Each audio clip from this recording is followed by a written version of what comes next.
Kāinga tātou. Kua te matua te ato te tamaki te waru tapu tātou ke tō. E manaaki, e te aki, garataki e tēnei wā ke tō. Yaman. Tōra. Henry, I now call the extraordinary meeting of the Harding Park. What do we call ourselves? The Harding Park Governance Committee. Open. Item 1.2, apologies. We don't have any registered apologies. We have Councillor Nair online and nothing from Councillor Manderson. So there's nothing to move and second there. Item 1.3, confirmation of agenda. And we've all got that agenda, and I'll ask for somebody to, well, I'll move it, and if I could have a seconder for that, thanks. Robert, thank you. All those in favour? Aye. Aye. Against? Carried. 1.4, conflict of interest. Is there any conflict of interest here? We've discussed this over and over again, but is there anyone wishing to declare one? No, well, I'll move on to 2.1. Confirmation of the committee minutes on the 9th of July 2024, which is a couple of weeks ago. I've seen those. I'll move that they're true and correct. Do I have a seconder? The Holyoake. All those in favour? Against? Carried. How am I going there? Kelly, all right? Yep. Are you keeping up? Yes, thank you. Rightio. And now we move on to the guts of the whole matter, which is item 3. And the Kaipara Cycling Incorporated licence to occupy, and the reason for this extraordinary meeting. Could I have a mover and a seconder, please? Henry will move it and second it.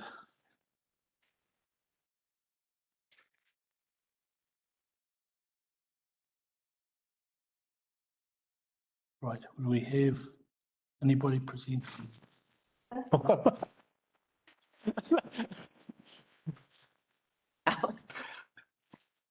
You've got myself, and also Jen has dialed into the meeting today.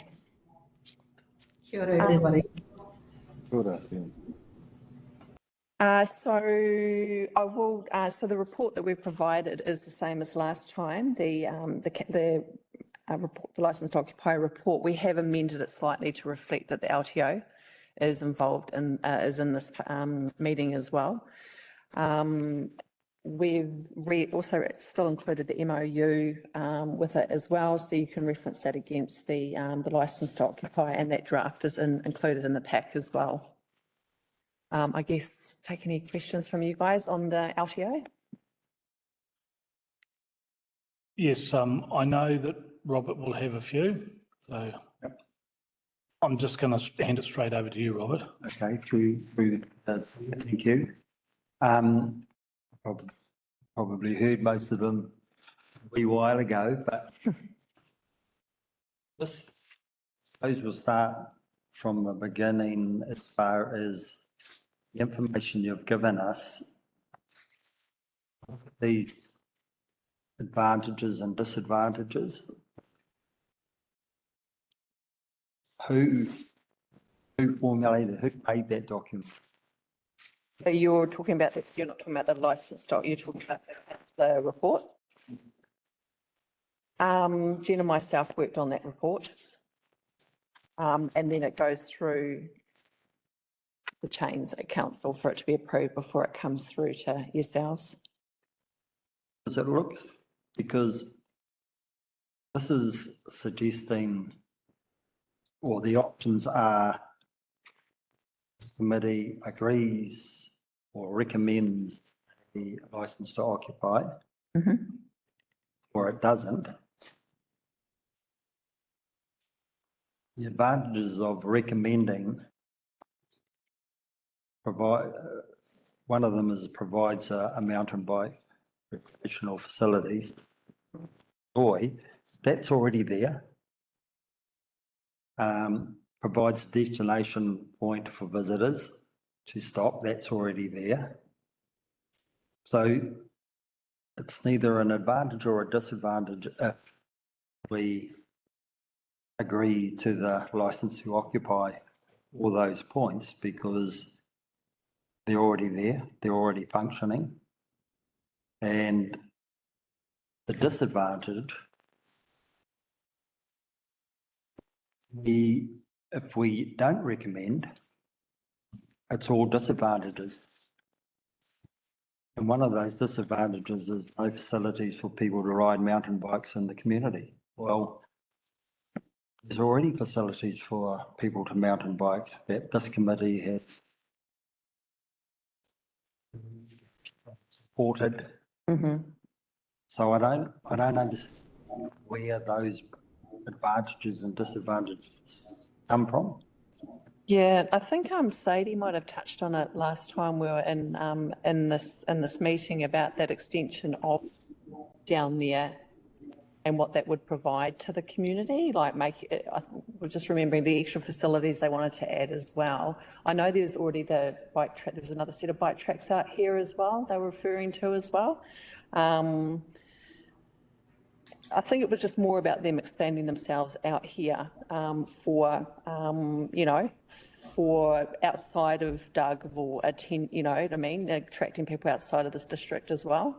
Oh, so this has come more from Sadie and the Kaipara. Yeah, because we've spent a lot of time working with them on this, do you know what I mean? Like we haven't sort of just done this south, you know what I mean? There's a lot of consultation with the community groups prior to a report coming to likes of yourselves. And can I just say through the chair as well that, like Drew was just saying, we, with the advantages and disadvantages, yes, I acknowledge that there is an existing mountain bike track, but with working with Sadie and Des in the group was that they want to be able to extend it, and particularly for more junior kind of starting off riders. The current track is more for advanced and not so much for younger people or older, I guess, anybody just starting out as well. So probably our wording is a little bit misleading for you as well, in that we're meaning to extend it or give those advantages of having a much improved track than what we've got now. Thank you, Jenny. If I can just paraphrase for you, Rob, are you saying that maybe these advantages and disadvantages should have been increase the facilities as rather than, because it's sort of, you read it, it's almost to say it's either this or it's gone. Well, they're wrong. They're totally incorrect. There's a disadvantage of no facility for people to mountain bikes. That's incorrect because there is a facility for people to ride mountain bikes here. Yeah. So Or, that's my point there. And I should have brought it up at the previous meeting, but I kind of got weighed down with other thoughts and things. So yeah, that's one point that I've thought about a bit more in the last week. But the other one with the license to occupy is who determines or okays for any structure to be built. Yeah. So through the chair. So in the LTO, it talks about new structures and stuff like that. And what we do in our other parks is, should a leasee want to do something new or different on their leased area, it automatically comes to the governance committee to approve. So it's not something council staff would, initially council's got to be okay with it. Yes. In principle, but then how I'm sitting here today, it would be us coming back again to say, Kaipara Cycling want to put in a swimming pool, you know what I mean? Like it's always got to come back through yourselves for approval.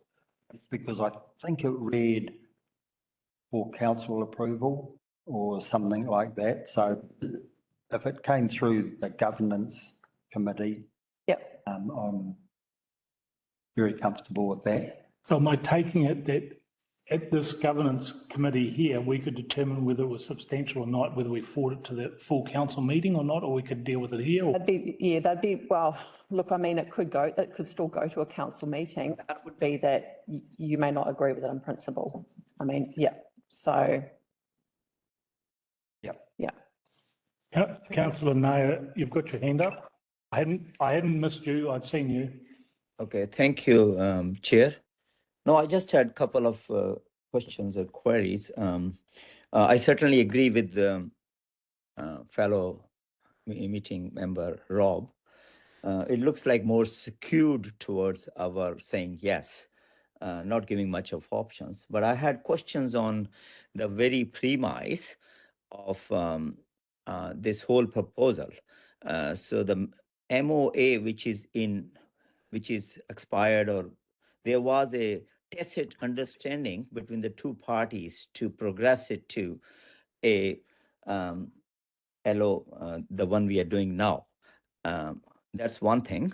By the looks of it, there was already an understanding that after the expiry of MOA, we will progress it to this course. And the second thing is whether the MOA, whatever things were, the intent of MOA, was it actually converted into practice? Because MOA does mention about the maintenance of the existing path, mentions about things done to like gates and whatnot. So I would like to know whether have they actually performed all the things which were mentioned in the MOA before we even look at progressing it to this new mode. Thank you. Can you hear or not? How much of, I think, just to paraphrase for Councillor Naya, has the MAA been fully agreed to and acted on by both parties adequately to advance to the next stage? Would that be correct, Ash? Yeah, Okay. that's very right. That's one thing. And obviously, the second thing is there was a tacit understanding to do this way already. And it's just a formality, is it?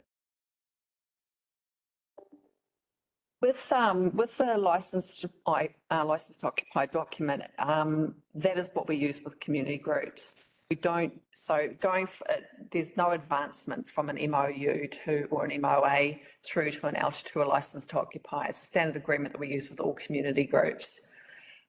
These guys have been under an MOU for the last 4 years, I want to say. I guess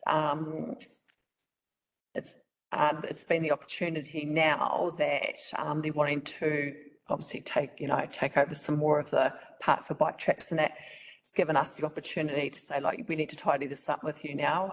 MOUs are okay, but they're pretty light. Where you find licensed occupy, well, you can tell if you've had a look at it. It gives the uni group a surety, their leased area, because once they've got a lease with us, they've got a lease with us. But it also gives council some protection as well. And I think this MOU is maybe like 1 page, where the licenses, they talk about health and safety. There's a lot of other elements to it, and that's it's what we now use them with. Well, we've been using them since I started at council 6.5 years ago. So Would it be fair to say, in comparison with the commercial property law, one is a 1-page document agreement to lease, and the other one is the actual lease? Would that be a fair way to describe it? yeah, well, and I mean, it is the tenure that we use now in council. Well, if I may interrupt, my question has not been answered.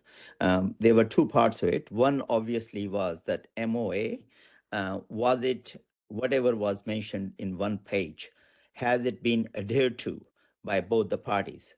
And the second, obviously, I believe the license to occupy is a very, very encompassing document, and brings up more obligations on both parties. And you need the wherewithal to withstand all those obligations. And if they have not been able to do what is mentioned in the 1-page document, is it fair to go and progress it to a higher level, whereby both parties have higher obligations? I understand license to occupy is fine with the where is a big volunteer workforce like Machinery Club or Dugaville Museum. But I'm very concerned about the current state of maintenance of Harding Park. So I am more concerned about whether they are capable, both parties, to actually perform. That's me. So the first part of it, has the MOA Yeah. been fulfilled? I noticed on the MOA that we're given that there were 2 highlighted areas. Are they a failing on one party or the other, or What was that in, sorry? install top gates in the position at the current style at the top of the gate? And Katie said to install supplied signage. Why were they highlighted? Are they failures or? I'm not sure if that came from Jesse's team. Jen, do you? Yes, I was going to say through the chair, yes, that was from the Parks team, just to check on those. That was at the original time of the document that they kind of highlighted. Then they need to make sure that that was happening, and yes, they have been achieved, both of those. Oh, everything on there has been achieved. Thank you. That answers Councillor Nair's first bit. Now, the second bit of your question was, is it automatic to go from one to the next? Is that right, That's Councillor? right. That's right, Chair. Yeah. That's, Yeah. Sorry. So you go. you're referring to the from the MOA to an LTO. Yeah, it's not, like I think I just said before, it's not how council do it. If it was a bare piece of land out there and they came to us and said, this is what we want to do, the licence to occupy would be the document they would be given. The MOU was something that happened, 4 or 5 years ago. And obviously now with them growing, that's now triggered them coming over to an LTO, and it would have happened one way or another sooner or later, particularly when groups start sitting on areas for long periods of time, and it's sort of a MOU is it's not sufficient for council or for them. Yes, just a thought. I wonder at the time whether they were a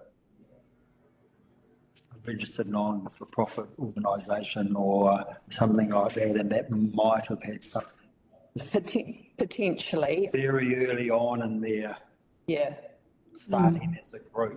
potentially. I'm not sure, to be honest with you. Yeah. And Fleur, wouldn't it be fair to say that certainly in more recent times that the council has started to work through these things kind of more iteratively and really looking to say we need to put around some scoping for community groups if they're going to have an ongoing presence. So under the MOA, it's very loose. And actually it doesn't specify their responsibilities they have legally. And if I just take health and safety as one aspect, it doesn't really specify what are their legal obligations to the custodian of the land. Whereas an LTO, you can make that much more overt. Yep. So it's much more prescriptive. Yep. And it does make it a lot easier for staff when we've got to go in, you know what I mean? Should it be a health and safety thing or something like that to have, this sort of document to lean on as well, Yeah, understand that. Yeah. Through the chair. You mentioned about any new buildings or whatever. Yep. Comes back through the council or the governing body. So initially council would, they come to us probably because they've got the lease with council. So they come to us and say, we want to do X, Y, Z.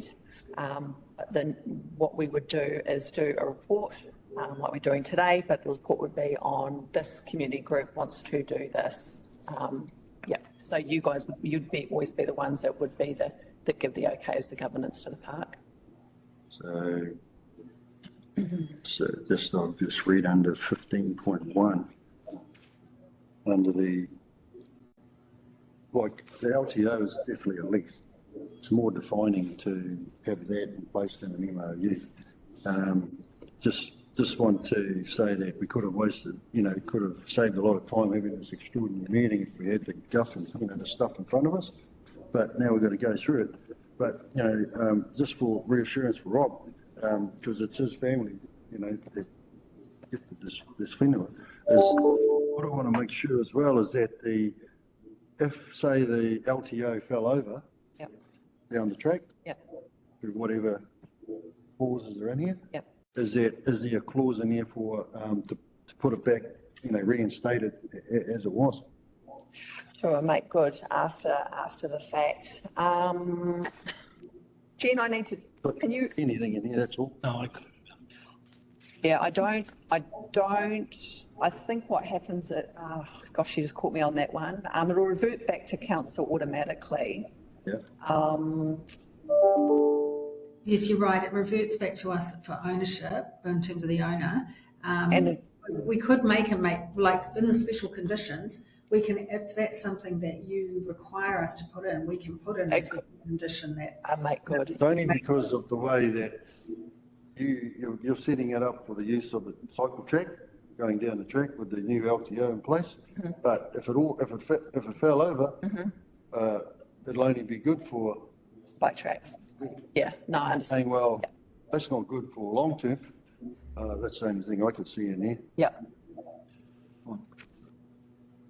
So maybe you need to look at that. so we should make that. And the other, through the chair, is 8.2 is, it's non-profitable. yeah, It's on what I'm reading. yeah. Yes. Through the chair, to have the license to occupy as a community group, you have to be a registered charity, or registered with the, as a registered society and a not-for-profit. Kia ora. Councillor Nair, you have a question? Yeah, just a clarification, as to the term of license to occupy is mentioned at 30 years. I think there is more comfort in to test the waters before we go long term. Is it possible? Yeah, through the chair. Yeah, absolutely. Absolutely. So, I mean, they've been out here for a wee while. So Jen and I put that in there. 30 years is as high as you can go under the RMA. But if I did see that note that maybe that was too onerous on them, we can leave, I mean. Yeah, through the chair, we've got an initial period of 10 years with the rights to renew. So you could stay with the 10 years and then reduce the right to renew at that time. Really, again, it's for you. You can direct us in the way that you would like the tenure to be. Thank you. If one of the committee was to suggest, say, a 5-year with right to renewal, would that be pushing it down too light or? Not necessarily. The other groups have that type of tenure. Yeah. The chair, I think it's like those checkpoints at that point. This gives the committee an opportunity to see how they're evolving over 5 years, if they're tracking along all right, or if they're not tracking along all right, and it gives the governing board an opportunity to have a say. And 5 years to me is pretty standard. So 5, you can just do. Yeah, through the chair, that'll also give them an opportunity to see how they're tracking, particularly if the extra land does get approved for them to do the work. I'm happy with 5 years. Have we finished with all the questioning for Fleur and Jenny? We satisfied? Good. Thank you, Fleur.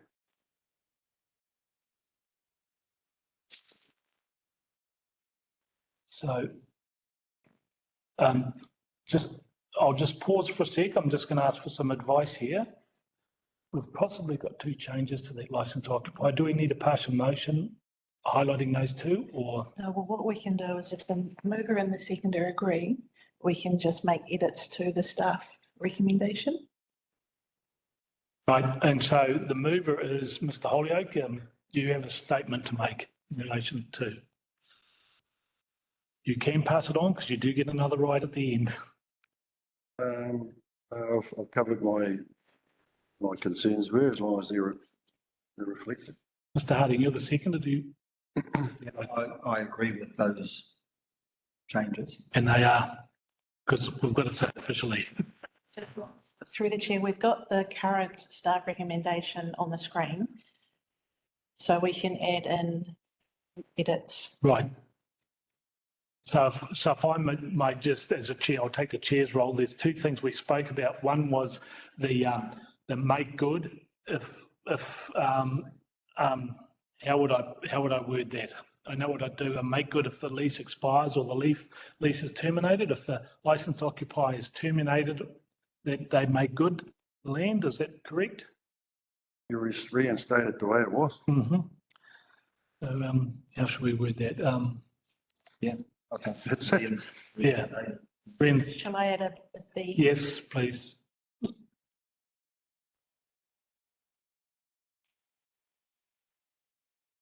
Councillor, can you see what's up on the screen? Is that projected onto your screen?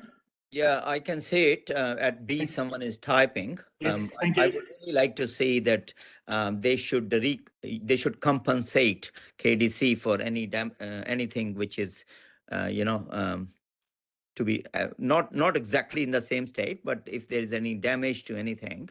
Yeah, well, that is making good. I think that will cover that legally. All right. Would that be correct? Yeah. Just asking, thanks. So that's at any stage, if the lease is, or if the license to occupy is terminated, the occupier is to make good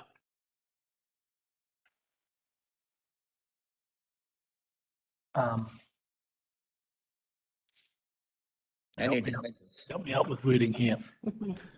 Of the land to the original state, maybe? Yes, Oh, and that will cover any damage that is caused or. Yeah.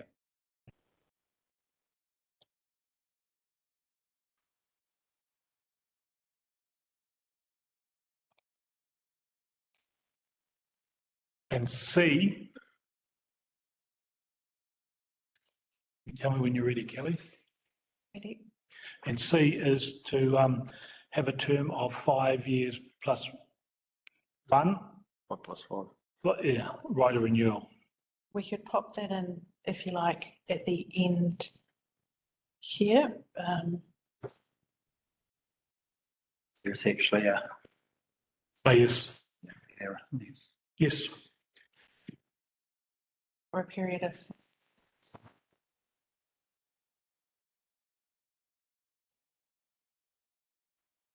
Is that correct? is right. Of renewal or renewal? Of.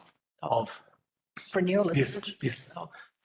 And wouldn't you finish it off by just saying, so it's, here you've got it to make, basically to make good the land, prior to the period, the time period, and you just need to now say, at the end of B, that, to the land, to the original state, prior to the lease period. So at the moment, it just stops and says original state, but actually it should be to the lease period. Good point.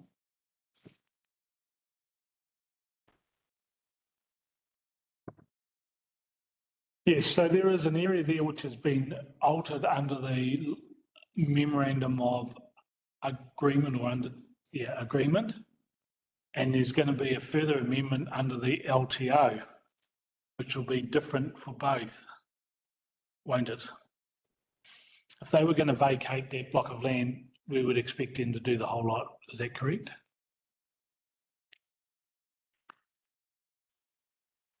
They're not going to. Wouldn't that be very challenging? Would you really struggle to be able to get them to go back to the beginning point of the MOA? But you could lock it into the LTO by making it explicit. But I think it would be very challenging if you're pre-existing. Pre-existing, correct. Yeah. Okay. I agree.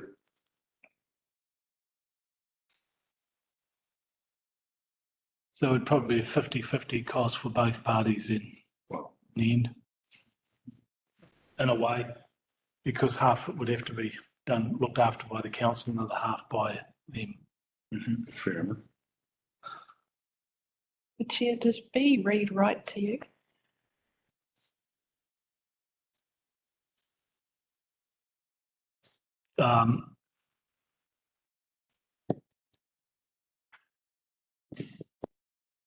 I'm just thinking if it is terminated by,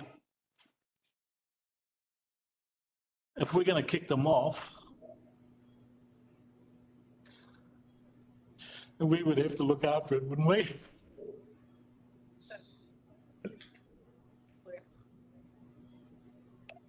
So would you say by the leasee? Yeah, Yeah, terminated by the leasee yeah. or the leasee occupier. The occupiers to make good, yeah.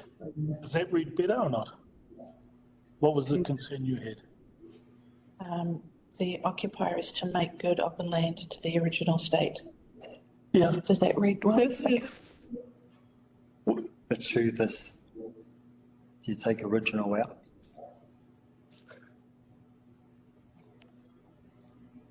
Sorry, through the chair, I just have a process question. I mean, if we go out this way, the LTO provides for many other things can be added, structures can be added.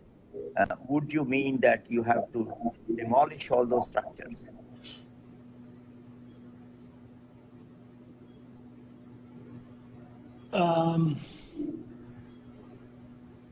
I would rather just suggest a monetary compensation for the damage is probably more sensible rather than. Well, that would be negotiated at the end.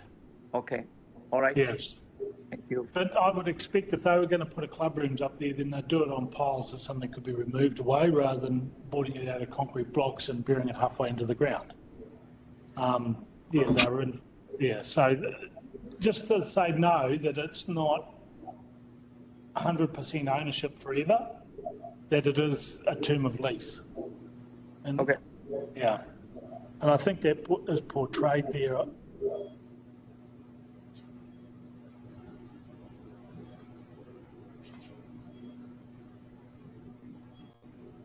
And not forgetting, if the licensed occupiers want to build something, there is a sense check that it comes through council first. And then once we've looked at it and said, well, is that an appropriate structure? Is it going to be blown down by the wind? Is it appropriate for the conditions in which this is going to be placed? It then comes through to this committee and you make the decision on that. And so that is a part of an LTO agreement. Yeah, so you have that to come back on. And like any lease and any LTO, it is a moving document, it is a living document, that if this goes off gangbusters and we've got a major problem because of overuse and everything else, then they probably end up coming to us for renegotiation of it, which we all susceptible to. Through the chair, we're not here to discourage any of that stuff. It's just that we need to have in place just safeguards.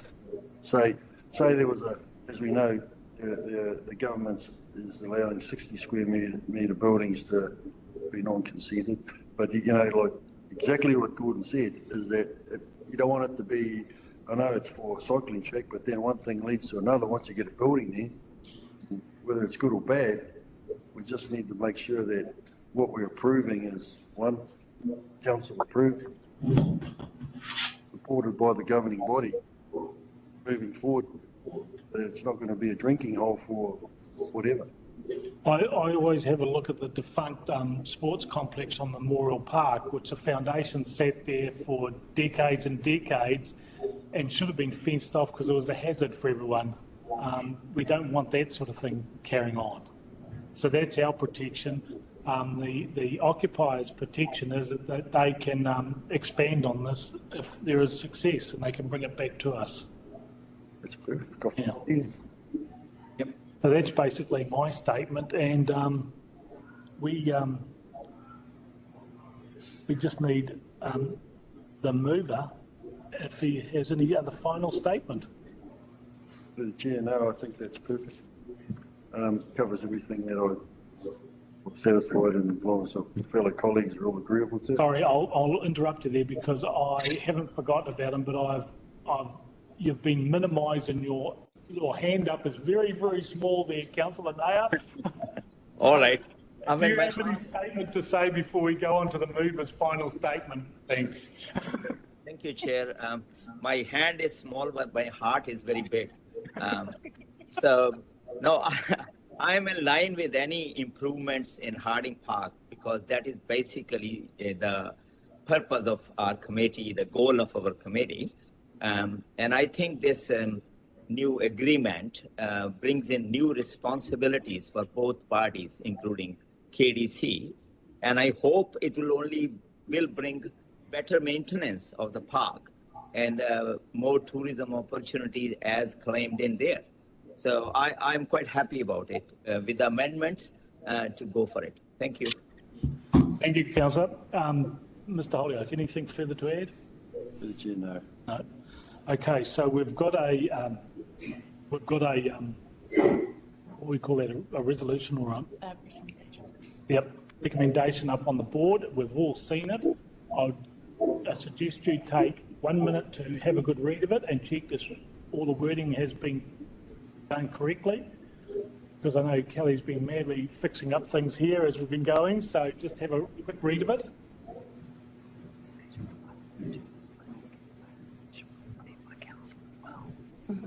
Okay, not just the occupier. We have an alteration. Yeah. Why don't we speak to that? I'm just wondering at B whether it should be if the licensed occupier is terminated by KDC as well, not just if the occupier terminates it. Yeah, I appreciate where you're coming from, but it means that the KDC can stop their agreement and force them to fix it up. Which you should be able to do through the LTO. That is the purpose of an LTO. That's if they walk off. Yeah. But if we force them off, well, I don't expect them to be blundered with the burden of making good. That's where I was coming from there. Yeah. Does that make sense? Yeah. Okay. Right, we've all had time to read that. All those in favour say aye. Aye. Those against? Carried. And